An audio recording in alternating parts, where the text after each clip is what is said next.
The campaign activities come as people in different communities look to their local leaders to address the challenges they face and in a timely fashion.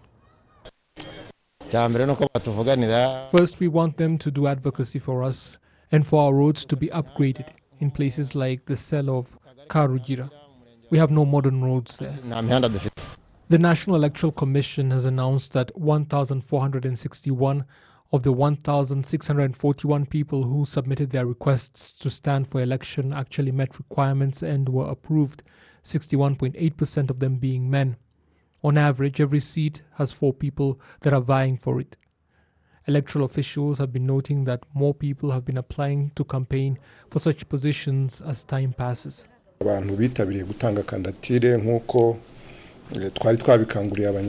More people have been submitting their applications to stand as candidates thanks to sensitization efforts, and we expect that we will have 17 well-qualified advisors in each district after intense campaigns. We have more candidates now than we did during the 2016 campaigns, and more women also submitted their applications, though men still exceeded them. Regardless, there has been a clear increase in the number of female candidates.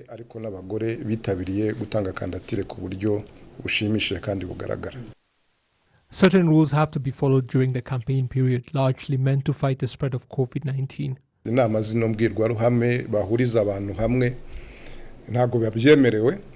They are not allowed to hold large campaign meetings with many people gathering together, but they can hold virtual meetings and rallies.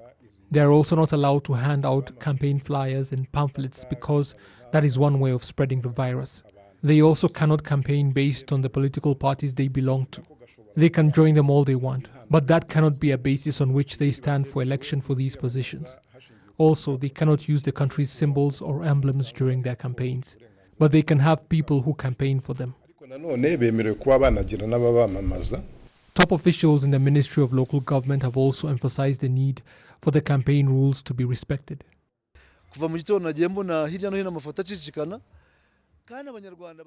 All morning I have been seeing pictures everywhere, and questions have been raised about those without phones or are illiterate. Well, the voters will belong to councils, and the members of those councils are literate and have phones, radios and other means of passing on information. When it is time to vote, they will cast their votes based on the views of the people. The government will not provide any extra support for the candidates because they are campaigning on their own, and we believe it will all go well. The campaigning will end on Saturday next week, when the elections of the district advisors will take place. A week later, elections for the district executive committees will be held.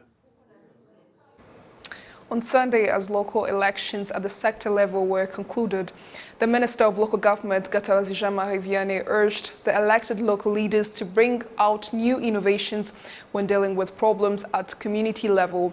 The minister made the call while in Ruvu district.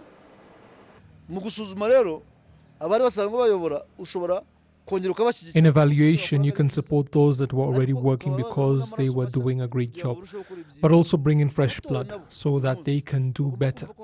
These newly elected leaders should also know that they have got a starting point. They should evaluate and see what's in the sector or in the district, how many schools do they have, and at what level they can solve the residents' problems. How many residents access water and electricity? They should know where to start from and set a goal so that in 2 to 5 years, they will be able to make progress. That is why elections exist, in order to evaluate what was done in the previous mandate and then give them another mandate to do better.